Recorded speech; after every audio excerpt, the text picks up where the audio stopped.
हाँ क्या हुआ? साहब मेरा बेटा कहाँ खो गया है, पता नहीं कहाँ चला गया है वो। देखिए आप शांत रहिए, अब आइए अंदर आइए, चलो।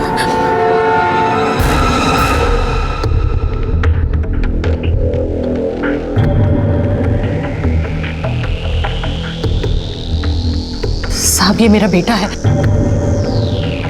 2 घंटे से कहाँ गया है पता नहीं साहब। मैंने उसे सब यहाँ ढूंढा लेकिन मुझे कहीं नहीं मिला। मैडम प्लीज आप उसे ढूंढिए।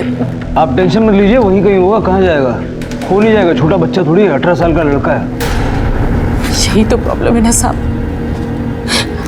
वो उम्र से बड़ा है लेकिन दिमाग से अब भी बच्चा है मेरा बेटा,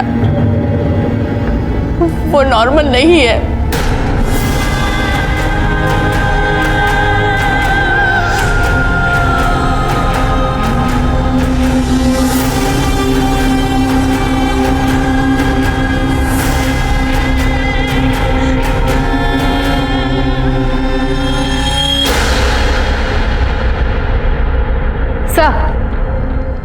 हमने इनके बेटे वैभव की फोटो हर पेट्रोलिंग वैन को भेज दी है। जैसे वो किसी को मिलेगा उसे हम तक ले आएंगे। आप टेंशन मत लीजिए, जिस तरह से आपने अपने बेटे के बारे में बताया है वो ज़्यादा दूर नहीं गया होगा, घर के आसपास ही होगा। वैसे आपका बेटा जन्म से ही ऐसा है क्या?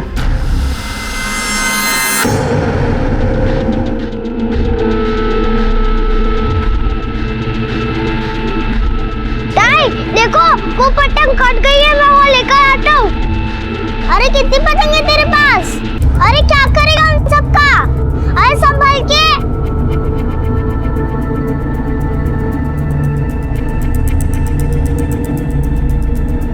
अरे क्या करेगा है?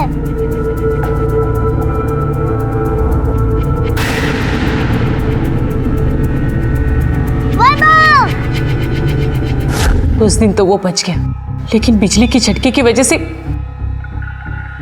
उसके दिमाग पे जो असर हुआ अभी तक ठीक नहीं हुआ। उसके बाद मेरा बेटा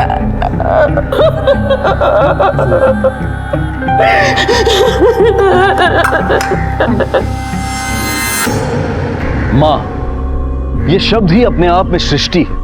हर धर्म, हर समाज में माँ की तुलना भगवान से की गई है, जो कि पूरी तरह से जायज है, क्योंकि बच्चा जैसा भी हो लेकिन माँ उसकी परवरिश, उसके संरक्षण में कोई कमी नहीं छोड़ती।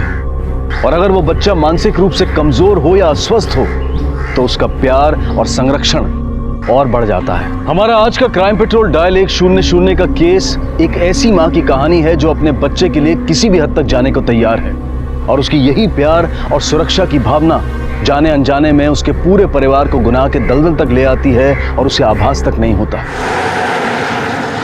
भाई भी ना, इसको सिर्फ वैभव की पड़ी है।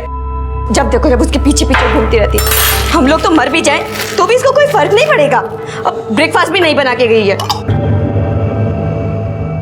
ब्रेकफास्ट बनाओ या कॉलेज जाओ। अब तू बच्ची नहीं रही कि आई तेरी हर चीज का ध्यान रखेगी। अपना ध्यान तो खुद भी रख सकती है।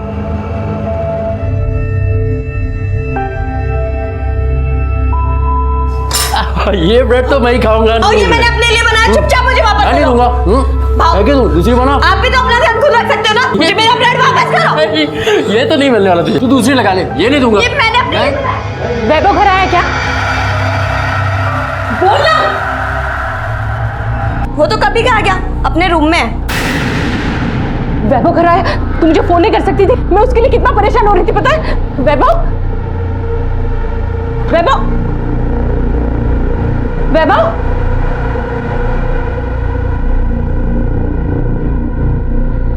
वैभव अंदर नहीं है। वैभव घर पे नहीं है।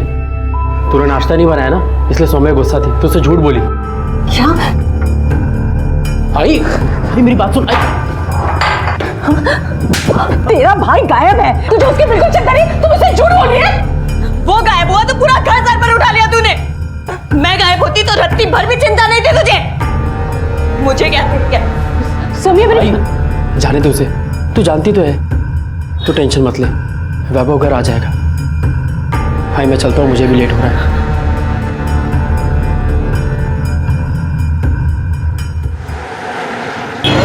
हमें देख के नहीं चल सकता? इतनी बड़ी गाड़ी तेरे को दिखाई नहीं देती? अरे छोड़ो छोड़ो छोड़ो भाई साहब, सड़क पे क्या कर रहे हैं? पागल है?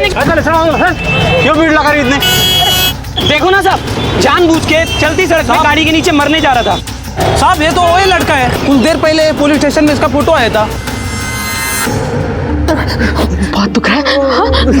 कुछ नहीं होगा तुझे। हाँ? कितनी बुरी तरह से मारा है मेरे बच्चे को। किसने मारा मेरे बेटे को? हाँ? बताइए ना, मैं उसे छोड़ूंगी नहीं। और आपने उसे गिरफ्तार क्यों नहीं किया? देखिए, आप समझने की कोशिश क्यों नहीं करते? ये मूविंग ट्रैफिक में उनकी गाड़ी के सामने आ गया था।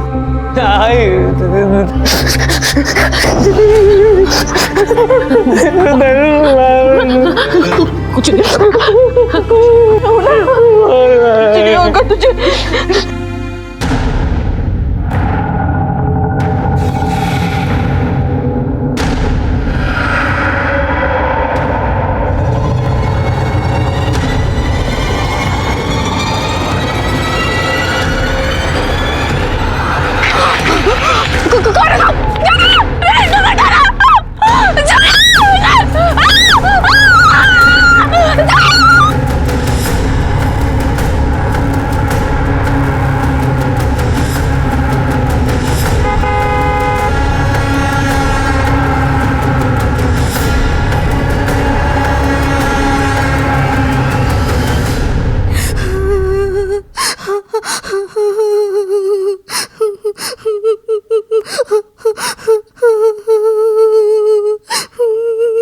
ठीक से बताओ, हुआ क्या था? मैं घर से बाहर निकली थी और उसने मुझे जबरदस्ती पकड़ लिया और उसने मेरे साथ जबरदस्ती की, यहाँ वहाँ हाथ लगाया, मुझे बहुत मारा उसने, मेरे कपड़े तक फाड़ दिए उसने। ये सब कुछ खुलेआम हो रहा है। आप ऐसे घटिया लोगों को गिरफ्तार क्यों नहीं करते हो, जिनकी वजह से हमारी बेटियों को घर से बाहर निकलना भी मुश्किल हो रहा है साहब। उसे तुम जानती हो, जिसने तुम्हारे साथ छेड़खानी और मारपीट की? नहीं सर। शक्ल तो देखी होगी, हुलिया तो याद होगा। जरा बताओ कौन था, कैसा दिखता था वो? 18-19 साल का लड़का था, अजीब सा था, कभी हंस रहा था, कभी गुस्सा कर रहा था, जानवरों की तरह मुझे नोच रहा था वो। उसका स्केच बनाने में हमारी मदद करो, हम उसे जल्दी पकड़ लेंगे। बेटा खाना खा ले बेटा। देख वैभव, अपने आई को ऐसे सताएगा तू? क्या तमाशा लगा रखा है? क्यों शोर मचा रहे तुम दोनों? तुम लोगों के कारण ठीक से पढ़ भी नहीं पाती हूँ मैं। और आई, इतना ही प्यार जताना है तुझे इससे, तो मुझे हॉस्टल भेज दे। यहाँ रही तो मतलब हॉस्टल के पैसे कौन देगा? तू जानती है ना, तेरे बाबा के पेंशन से और राजीव के पगार से ये घर चलता है। तो इसे कहीं भेज दे, खर्चा भी कम हो जाएगा, वरना मैं इसका ऐसा इंतजाम करूंगी कि ये हमेशा के लिए दूर हो जाएगा। सामिया, फिर से शुरू हो गए तुम लोग। एक मिनट की शांति नहीं है इस घर में। भगवान के लिए चुप हो जाओ प्लीज।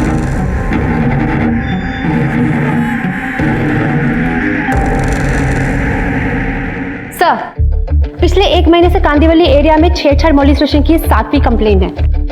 ये वारदातें हुई हैं। चारकोप में 15 दिसंबर को 22 साल की रोशनी के साथ ये किया गया था। 21 दिसंबर को 18 साल की आरती के साथ समता नगर में, 25 को 23 साल की नीना के साथ, 29 को 19 साल की लीला के साथ एकता नगर में, 4 जैन को 24 साल की सोनम के साथ और फिर 16 जैन को सीमा और आराधना के साथ।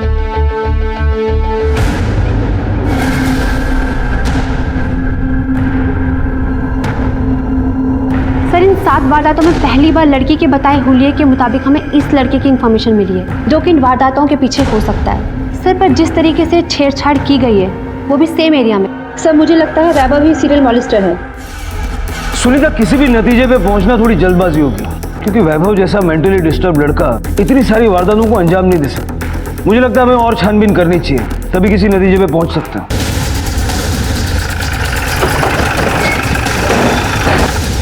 शर्म आनी चाहिए उन लोगों को जो मेरे बेटे पर इतना घिनौना इल्जाम लगा रहे। अरे ये तो अपने हाथ से खाना तक नहीं खाता, अकेले रोड क्रॉस नहीं करता, ये क्या किसी लड़की के साथ जबरदस्ती करेगा? सर वैभव, मुझे परेशान मत कर, मुझे बात करने दे इससे। देखिए, हो सकता है कि आपकी बात सही हो, लेकिन हमारे पास शिकायत आई है तो हमें इंक्वायरी तो करनी पड़ेगी ना। छेड़छाड़ के मामले में जो आखिरी शिकायत आई थी, उसमें लड़की ने जो हुलिया बताया वो आपके बेटे से मैच करता।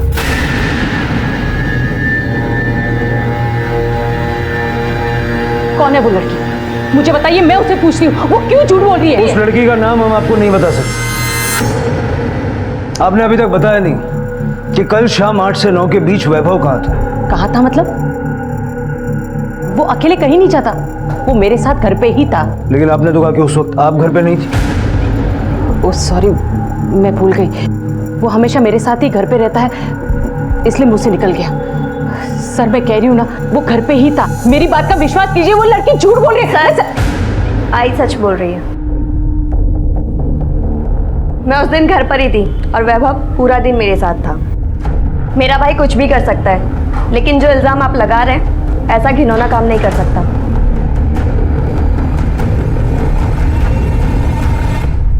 सुनीता, इसमें दो राय नहीं है कि वैभव का परिवार उसको बचाने के लिए झूठ बोल रहा है। सर पर आपको भी तो डाउट था कि वैभव मॉलिस्टेशन जैसी हरकत नहीं कर सकता है। हाँ सुनीता, लेकिन वो डाउट क्लियर तो करना होगा ना। पता करो ये वैभव 8 से 9 के बीच कहाँ था, और जिस लड़की ने शिकायत की है उसके बारे में भी इंफॉर्मेशन निकालो। सर शहर में कई लड़कियों के साथ मोलेस्टेशन के केस सामने आ रहे थे। ये कोई सीरियल मोलेस्टर था या फिर ये अलग अलग केसेस थे, ये अभी तक साफ नहीं हो पाया था। इसी बीच एक लड़की ने वैभव पर शारीरिक उत्पीड़न का केस दर्ज करवाया। केस उलझता जा रहा था। पुलिस को ऐसा लग रहा था कि मानसिक रूप से अस्वस्थ लड़का ऐसा कुछ नहीं कर सकता, लेकिन विक्टिम की कंप्लेंट को भी नजरअंदाज नहीं किया जा सकता था। इस पूरी सिचुएशन में पुलिस को वैभव के प्रति अपनी हमदर्दी और नरमी को भी काबू में रखना था, ताकि वो इस केस की तहकीकात को बिना किसी भेदभाव के अंजाम दे सके। सौम्या, सौम्या, मुझे बहुत अच्छा लगा जब तुमने पुलिस वालों के सामने अपने भाई की साइड ली। थैंक यू बेटा। मैं जानती हूँ तुम वैभव से नाराज थी, पर आई काश तू समझ पाती। मैं भला वैभव से क्यों गुस्सा होने लगी। मैं तो तुझसे नाराज हूँ क्योंकि तूने कभी पलट कर देखा ही नहीं कि तेरी एक बेटी भी है। मुझे भी मेरी माँ के प्यार और सहारे की जरूरत है।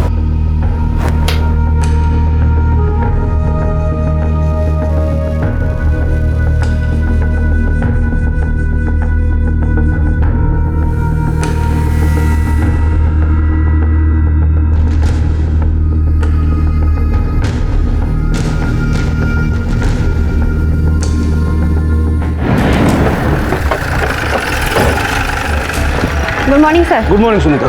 सर जिस जगह उस लड़की के साथ जबरदस्ती करने की कोशिश की गई थी, उस एरिया की हमने सीसीटीवी फुटेज निकाली और सर एटीएम सीसीटीवी से हमें बहुत ही इंपॉर्टेंट इन्फॉर्मेशन मिली है। चलो देखते हैं। सर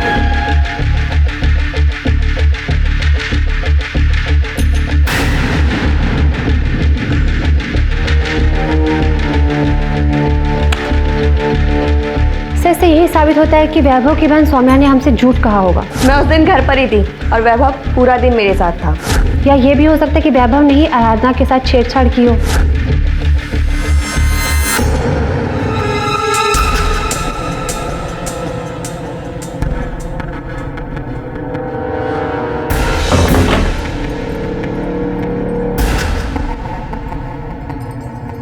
हेलो, हाँ तुमने जैसा बोला था ना, मैंने वो सब कर दिया है।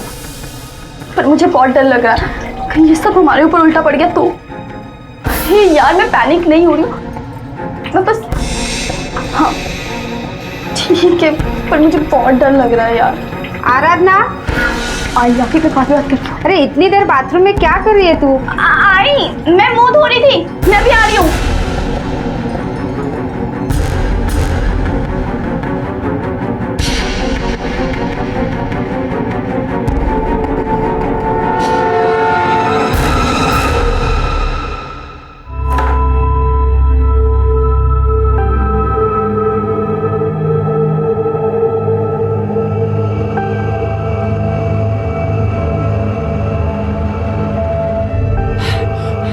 सब मेरे को बोलते हैं कि मेरे को कुछ नहीं आता।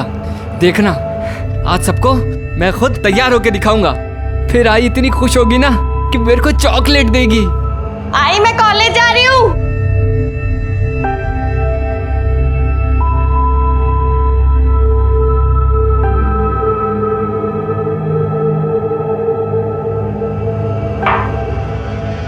आई मैंने कहा था ना, तू चिंता मत कर, एक दिन वो सब कुछ खुद समझ जाएगी। चिंता मुझे इसकी नहीं, किसी और बात की हो रही है। किस बात की चिंता है आई? यही कि कल सौम्या ने वैभव को बचाने के लिए पुलिस वालों से झूठ बोला। आई, ये तो खुशी की बात है कि सौम्या वैभव के लिए। चिंता की बात यह है कि हम में से ये बात कोई भी नहीं जानता कि उस दिन 8 बजे से 9 बजे के बीच वैभव कहाँ था। आई, तू भी ना। अरे वो कहीं भी हो, एक बात तो तय है कि वैभव किसी भी लड़की के साथ ऐसी हरकत नहीं कर सकता। आई, तू बिल्कुल चिंता मत कर। वैसे भी तू उसे आरजू के पास लेके जा रही है, डरने की कोई बात नहीं है। आई, मैं खुद से रेडी हो गया, चले? आई, मैं अभी ऑफिस चलता हूं। बाय। बाय। आई चले? चलो चलो चलो, जल्दी जल्दी जल्दी, चलो चलो चलो।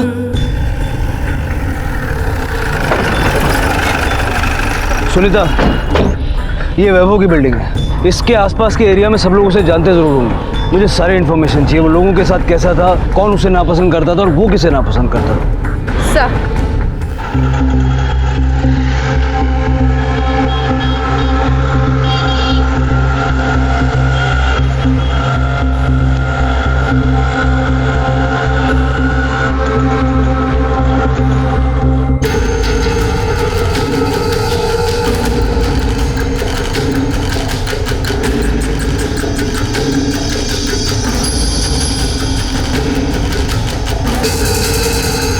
इसे पहचानते हो? जी मैडम, पहचानता हूँ इसको। अब यही कुछ 3 महीना पहले यहाँ पर लोगों ने बहुत बुरी तरह मारा था इसको। आइसक्रीम खानी है क्या? नहीं, आइसक्रीम खानी है? यहाँ बैठो।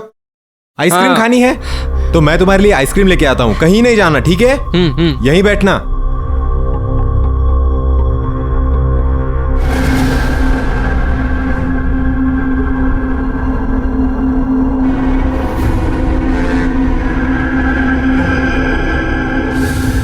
क्या है? क्या देख रहा है? चल जाए यहाँ से, अपना काम कर। एक काम करते हैं, हम दूसरी जगह जाते हैं। ठीक है, चलो। हाँ। कहाँ से आ जाते हैं?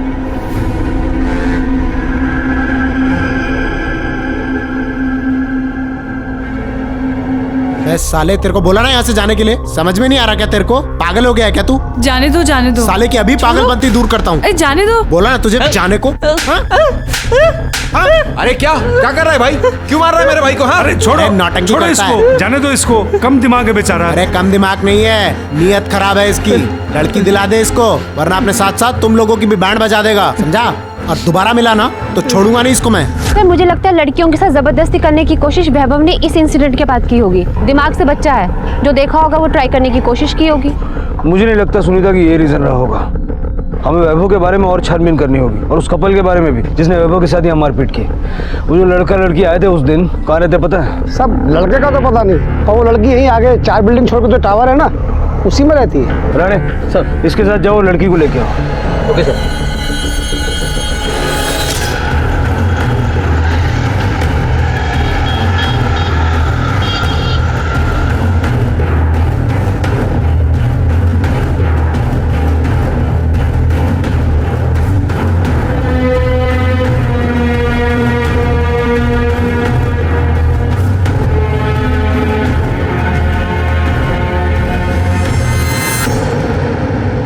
मैडम प्लीज मुझे जाने दो। मेरे पेरेंट्स को पता चल गया कि मैं इस पार्क में अपने बॉयफ्रेंड के साथ आती हूँ तो उन्हें नहीं पता चलेगा, लेकिन तब अगर तुम हमें सच सच बताओगी कि उस दिन इस पार्क में क्या हुआ था। सिर्फ उसी दिन नहीं मैडम, वो हमें रोज घूरता रहता था, और उस दिन वो हमें देख रहा था तो मेरे बॉयफ्रेंड ने उसे जाने को कहा।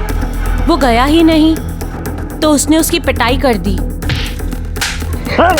पर वो उस दिन की पिटाई के बाद भी नहीं माना। और एक दिन जब मेरा बॉयफ्रेंड लेट था तो मैं उसका वेट कर रही थी, तो वो पागल लड़का मेरे पास आया और पूछने लगा कि हम दोनों रोज ये क्या करते हैं। हाँ, उस दिन अपने वो लड़के के साथ क्या कर रही थी? तुम्हें क्या मतलब? मुझे भी करना है।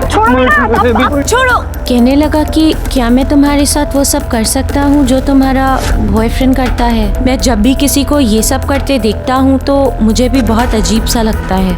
पता नहीं, मेरा भी वही करने का मन करता है। सर, हमारे पास आराधना का स्टेटमेंट है। जिसमें वैभव का हुलिया साफ साफ बताया हुआ है। और सर हमारे पास सीसीटीवी कैमरा की फुटेज भी है जिससे साफ पता चल रहा है कि वैभव उस दिन उसी एरिया में थे जहाँ पे लड़कियों के साथ जबरदस्ती करने की कोशिश की गई थी। सर उससे ये भी साबित होता है कि उसके पास एक मोटिव था कि वो लड़कियों के साथ संबंध बना सके और अपने आप को नॉर्मल फील कराए। सर मुझे लगता है कि हमें वैभव के ऊपर एक्शन ले लेना चाहिए। जाके वैभव की फैमिली से बात करते हैं। सर हमारे पास सबूत है कि वैभव उस दिन घर पर नहीं बल्कि उस एरिया में था जहां पर उस मोलेस्टेशन की कोशिश हुई। अब तुम ये बताओ, तुमने हमसे झूठ क्यों बोला? बोलो। सर मैं मानती हूँ कि मैंने झूठ बोला है, लेकिन मैंने ये झूठ अपने भाई को बचाने के लिए बोला था, क्योंकि वो बेचारा तो समझ भी नहीं सकता कि उस पर कोई कितना घिनौना इल्जाम लगा रहा है। सर मेरा यकीन कीजिए, वैभव ऐसा कुछ नहीं कर सकता, उसने कुछ नहीं किया सर। मैम बेशक उसे समझ में नहीं आ रहा था कि वो क्या चाहता है, पर मुझे आइडिया था कि वो किस दौर से गुजर रहा है। मेरा यकीन मानिए, वो किसी लड़की के साथ ज़बरदस्ती नहीं कर सकता, वो इतना कैपेबल है ही नहीं। वो तो बहुत मासूम है और शायद इसी मासूमियत में उसने उस लड़की से वो बात की होगी। सर देखिए ऐसा मत कीजिए, मैं अपने बेटे के लिए आपकी जिम्मेदारी और प्यार हम समझ सकते हैं, लेकिन आप लोग घबराइए मत, क्योंकि आपका बेटा नॉर्मल नहीं है। हम उसे जेल नहीं भेजेंगे, बल्कि हम उसे मेडिकल ट्रीटमेंट के लिए भेजेंगे। आप मुझसे मेरे बेटे को पागल खाने भेजने की बात कर रहे हैं और कह रहे हैं कि चिंता मत करो। मैं सर मैं आपसे कह रही हूँ, उसे वहाँ मत भेजिए, वहाँ उसे इलेक्ट्रिक शॉक देकर और पागल बना देंगे। मैं कह रही हूँ उसने कुछ नहीं किया, मैं कह रही हूँ सर। देखिए सारे सबूत उसके खिलाफ हैं, उसे अरेस्ट तो हमें करना ही पड़ेगा, और आप लोगों के लिए ये अच्छा होगा कि आप हमारी कार्रवाई के बीच में ना आए। सर मेरी बात सुनिए, सर मैडम मेरी बात सुनिए, मेरी बात सुनिए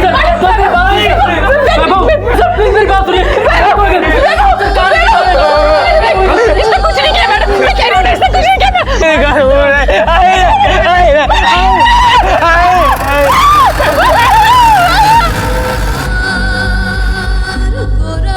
वैभव मानसिक रूप से बच्चा था, लेकिन शारीरिक रूप से बड़ा हो चुका था। उसे लड़का लड़की के बीच के रिश्ते को लेकर जिज्ञासा होने लगी थी, जो शायद उससे ऐसा करवा रही थी। ऊपरी तौर पर देखने से यही लग रहा था कि वैभव निर्दोष है, लेकिन कुछ बातें इस तरफ इशारा कर रही थी कि शायद ये सब वैभव नहीं किया हो।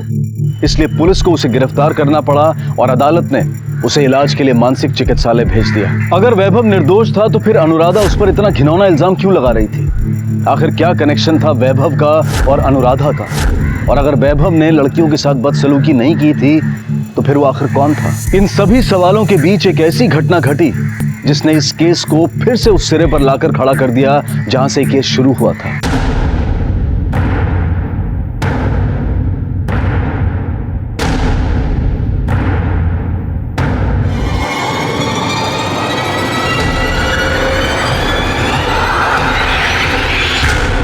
कौन हो तुम? छोड़ो छोड़ो छोड़ो छोड़ो मुझे।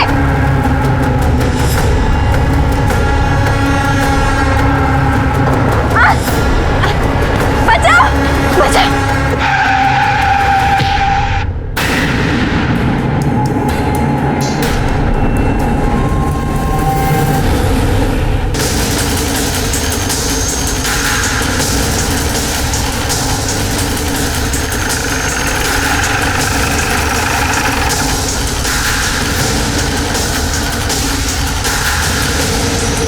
कार ड्राइवर कह रहा था कि लड़की बहुत डरी हुई थी और भाग रही थी, और पॉइंट भी टर्निंग पे था और उसे दिखाई नहीं दिया और लड़की को उड़ा दिया।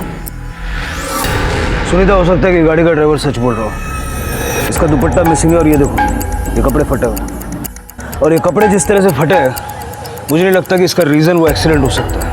और ये वही एरिया है जहाँ पे अब तक 6 मोलेस्टेशन के केसेस हो चुके हैं। हो सकता है ये केस भी उसी से जुड़ी हुई एक कड़ी हो। सारी फॉर्मेलिटीज़ पूरी करो और बॉडी को पोस्टमार्टम के लिए भेजो और आइडेंटिफिकेशन भी करवाना। सर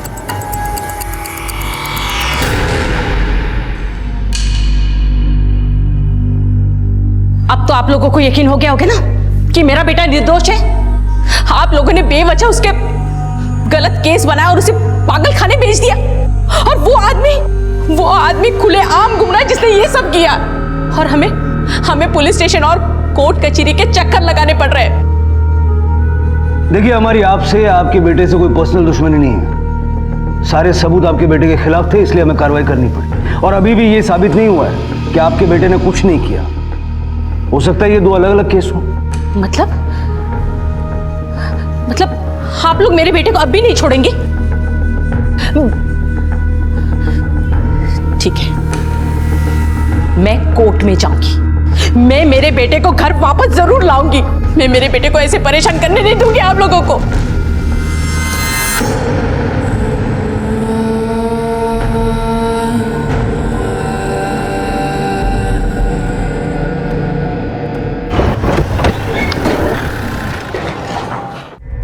तुम्हारे साथ जो मोलेस्टेशन का हादसा हुआ था, जरा फिर से बताओगी, शुरू से आखिर तक?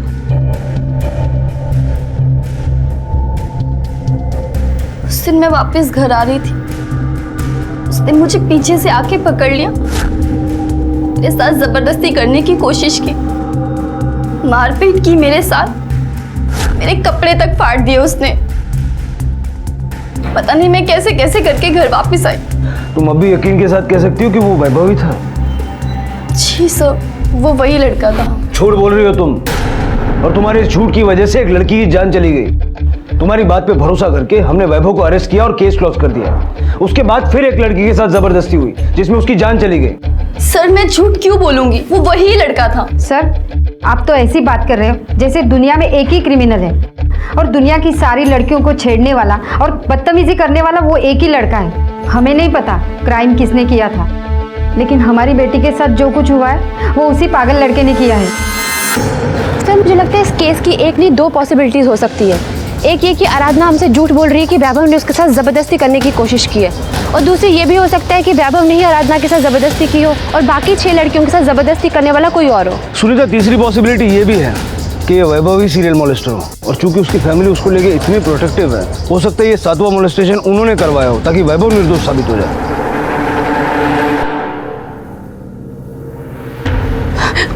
वैभव,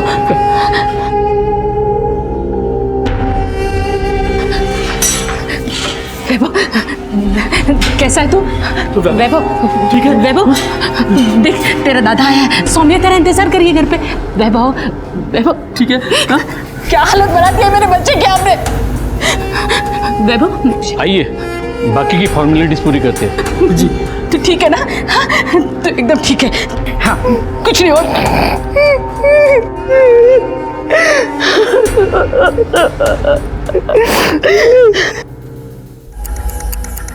सर वैभव के आसपास पड़ोस में पूछताछ की और सर वहाँ से ये इन्फॉर्मेशन मिली है कि उसके घर पे 6 महीने पहले एक मेड काम करती थी और सर वैभव की वजह से उसकी फैमिली के साथ उसका बहुत ही बुरा झगड़ा हुआ और सर फिर उसने काम छोड़ दिया। ऐसा कौन सा झगड़ा हुआ था कि उसने काम छोड़ दिया? पता तो करना पड़ेगा। आप ही बताइए साहब, कौन ऐसे घटिया लोगों के घर में काम करेगा? घटिया लोग मतलब? मैं जब काम करती थी ना, तब कभी कभी मेरे मदद के लिए मेरी बेटी को भी साथ में लेकर जाती थी। पर वो येड़ा वैभव कहने को तो पागल है साहब, पर था बहुत कमीना। एक दिन मेरी बेटी पर बुरी नजर से घूर के देख रहा है साहब, मैंने खुद देखा।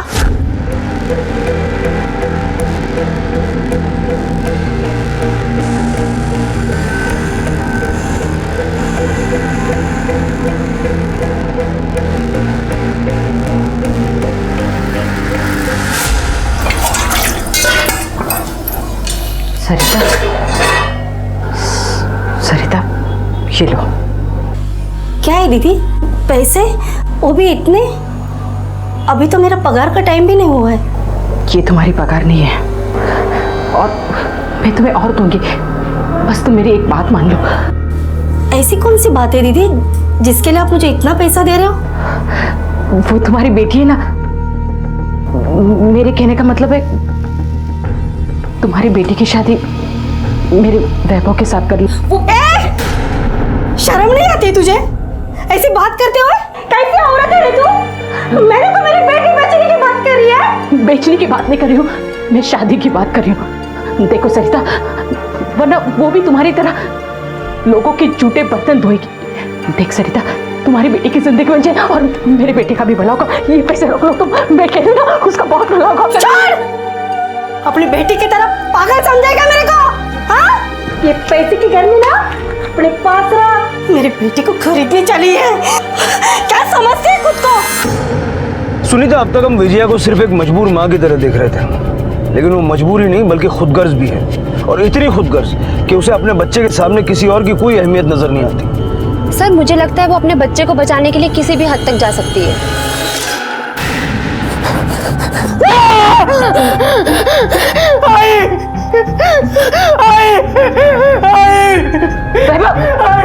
क्या हुआ?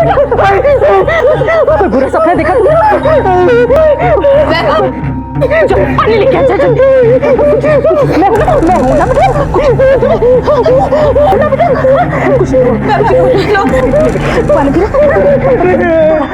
वैभव, डरो मत वैभव।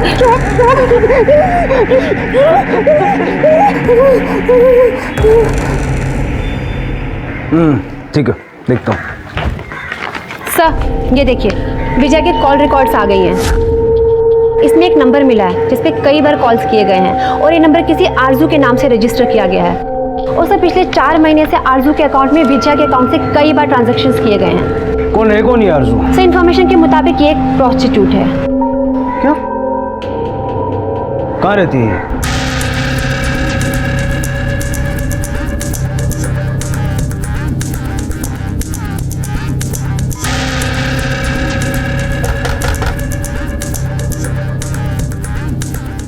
आरजू? जी साहब।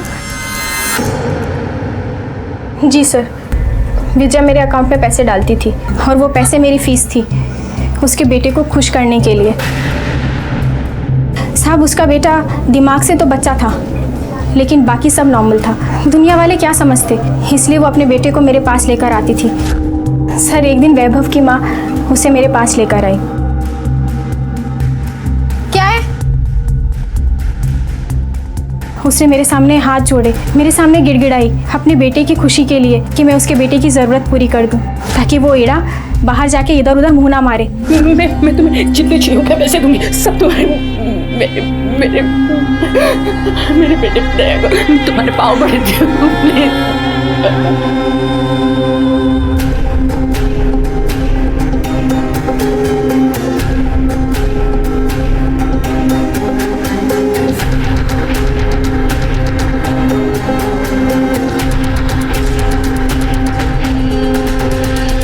सर मैं उनके घर पर भी कई बार गई थी लेकिन तब सिर्फ विजय और वैभव ही उनके घर पर हुआ करते थे। सर आरजू से मिलने के बाद तो ये कंफर्म हो गया कि आपकी थ्योरी एकदम सही थी। वैभव ही सीरियल मॉलिस्टर है। मेंटल असलम में रहने के बाद जो बाहर मॉलिस्टेशन का केस हुआ है, मुझे लगता है कि वो वैभव को बचाने के लिए किया होगा। सुनीता, लेकिन तब भी इन पे हाथ डालने से पहले हमें कई और सबूत इकट्ठा करने होंगे। एक काम करो, फैमिली मेंबर्स की सबकी लोकेशन निकालो, देखो दोनों क्राइम सीन्स पे उनमें से कौन कौन मौजूद था। तब तक विजया से पूछताछ करते हैं, देखते हैं आप कितना सच बोलती। एक माँ की दर्द को भगवान भी नहीं समझ सकता। कलेजा फटता है जब एक माँ के सामने उसके बेटे को पागल कहते हैं, उसका मजाक उड़ाते हैं। कोई ये क्यों नहीं समझता कि वो मानसिक तौर पर ना सही लेकिन शारीरिक तौर पे वो बड़ा हो रहा है। मैं माँ हूं ना, मैं ये कैसे नहीं समझती। इसलिए मैंने सरिता से कहा कि उसकी बेटी की शादी मेरे वैभव के साथ करे। जब उसने मना कर दिया, अब मैं खुद अपने बेटे को आरजू के पास लेकर चली गई। और जब आपने देखा कि इतना सब करने के बावजूद आप उसे बचा नहीं सकती, तो आपने एक फेक क्राइम करने की कोशिश की जिसमें एक मासूम लड़की की जान चली गई। सर उस बात से, उस लड़की की मौत से मेरा कोई लेना देना नहीं। मैंने ऐसा कुछ भी नहीं किया जैसा आप लोग सोच रहे। मैंने जो किया था वो मैंने मान लिया। मान नहीं लिया, हमने साबित किया, और हम ये भी साबित कर देंगे कि ये सीरियल मॉलेस्टर आपका बेटा वैभव है। नहीं सर, ऐसा कुछ भी नहीं। मेरा बेटा किसी के साथ जबरदस्ती नहीं कर सकता सर। देखिए ऐसा कुछ भी नहीं किया मेरे बेटे ने सर, वो बेचारा तो खुद का खाना मांगने तक के लिए किसी को फोर्स नहीं कर पाया। वो क्या किसी के साथ जबरदस्ती करेगा। आप लोगों को जरूर कोई मिसअंडरस्टैंडिंग हुई है सर। मेरा यकीन मानिए, मेरा भाई बहुत इनोसेंट है, वो ऐसा कुछ कर ही नहीं सकता। सर मैं मानता हूँ पार्क में जो भी हुआ वो सब सच था, पर सर मेरे भाई का दिमाग बिल्कुल बच्चे जैसा है। उसके अंदर हर चीज़ को लेके क्यूरियोसिटी रहती है, इसीलिए वो बच्चों की तरह 1000 सवाल करता है। पर सर मेरा यकीन मानिए, वो किसी लड़की के साथ ज़बरदस्ती नहीं कर सकता। सर सर ये देखिए, विजय सौम्या संजीव के फ़ोन रिकॉर्ड के हिसाब से मोलेस्टेशन केस वाले दिन जिस लड़की का खून हुआ था वो तीनों दिन क्राइम सीन एरिया से काफ़ी दूर थे। उनके एरिया में एक फंक्शन था, वो तीनों वहीं थे उस दिन। सुनीता, ऐसा भी तो हो सकता है कि ये क्राइम इन्होंने खुद ना किया हो बल्कि किसी से करवाया हो। कुछ तो है जो इनसे रिलेटेड है, ये क्या वो अभी समझ में नहीं आ रहा। एक ऐसे लड़के पर लड़कियों से छेड़छाड़ का आरोप लगा था जिसकी उम्र 18 साल की थी, लेकिन उसका दिमाग एक बच्चे का था।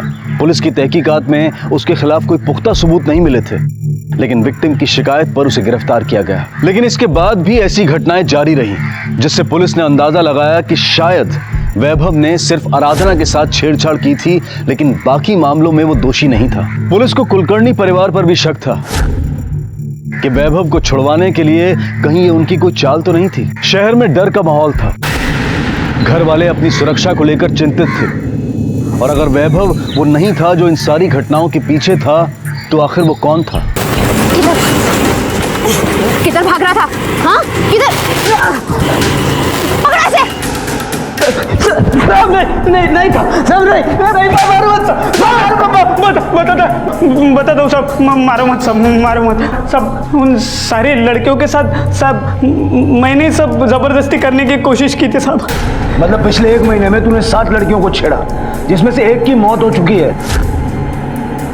7 नहीं 7 नहीं साहब, 6 थी सब। अब तक मैंने 6 लड़कियों को छेड़ा है साहब। 6 हुई? Samta Nagar, Ekta Nagar, Kandivali, Thakur village, Malwani, Goregaon garden. Goregaon garden? नहीं, गोरेगांव गार्डन तो मैं कभी गया ही नहीं साहब, सच बोल रहा हूँ साहब, मैं गोरेगांव गार्डन में कभी किसी को नहीं छेड़ा साहब। सुनीता, ये देख, ध्यान से देख इस फोटो को। ये वही लड़की है ना जिसके साथ तूने गोरेगांव गार्डन में जबरदस्ती करने की कोशिश की थी? नहीं साहब, आई शपथ बोलता हूँ साहब, नहीं सब। इसको तो मैंने पहले कभी देखा भी नहीं साहब, मैंने इसके साथ जबरदस्ती नहीं की साहब। सब 6 के बारे में मैंने माना ना साहब, 1 के बारे में मैं क्यों झूठ बोलूँगा साहब, मैं सही बोल रहा हूँ साहब।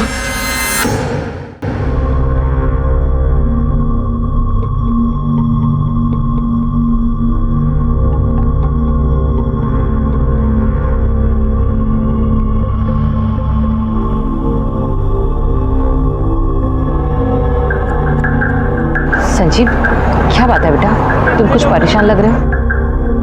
नहीं आई, कोई बात नहीं है, सब ठीक है। संजीव, मैं जानती हूँ वैभव की वजह से मैं तुझ पे और सोनिया पे ज़्यादा ध्यान नहीं दे पा रही हूँ, पर मैं देख रही हूँ कुछ दिनों से तुम ज़्यादा ही परेशान लग रहे हो। क्या बात है बेटा, तुम्हारे ऑफिस में सब ठीक है ना, कोई प्रॉब्लम तो नहीं है? भाई तू भी ना बेकार में परेशान हो जाती है, कोई प्रॉब्लम नहीं है, सब ठीक है। संजीव,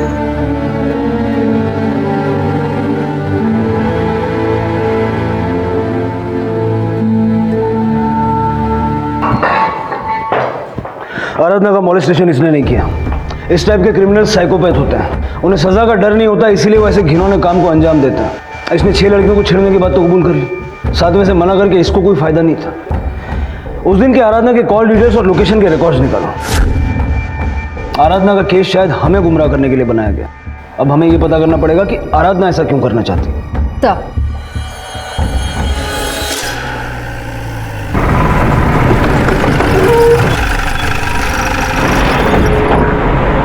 जिस लड़के ने तुम्हारे साथ छेड़छाड़ की है ना, उसे हमने अरेस्ट कर लिया है। हमारे साथ पुलिस स्टेशन चलो और उसे पहचानो। जी madam.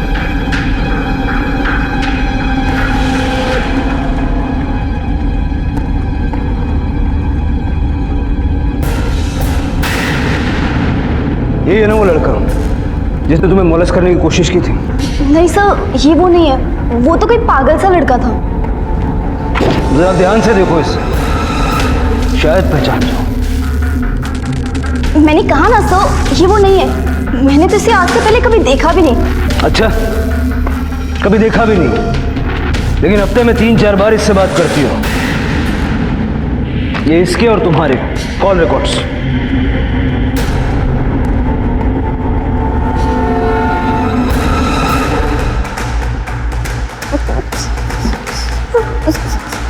Sorry sir, I am really sorry sir.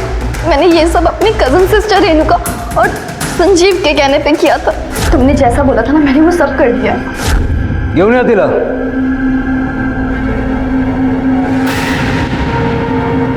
Renuka, अब कुछ बोलना है?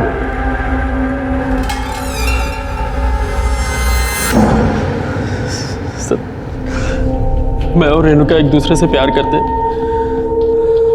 सर, प्यार ही नहीं, हम एक दूसरे से शादी करना चाहते हैं।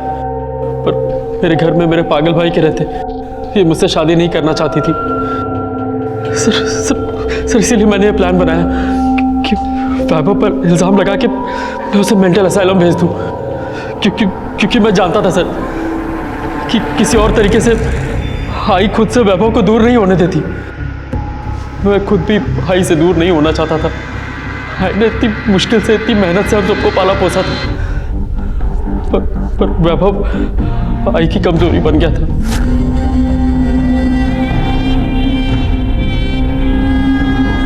वो ये हरगिज मानने को तैयार नहीं थी कि उसकी सही जगह हमारे घर में नहीं बल्कि पागल खाना है। उसकी जगह तो पता नहीं, तू बहुत सही जगह जा रहा है, और जहां तू जा रहा है ना, वहां तेरा ये प्यार वार का भूत सब उतर जाएगा, और तेरे पास अपने किए पे पछतावा करने के अलावा और कोई चारा नहीं रहेगा, समझा? क्यों ना?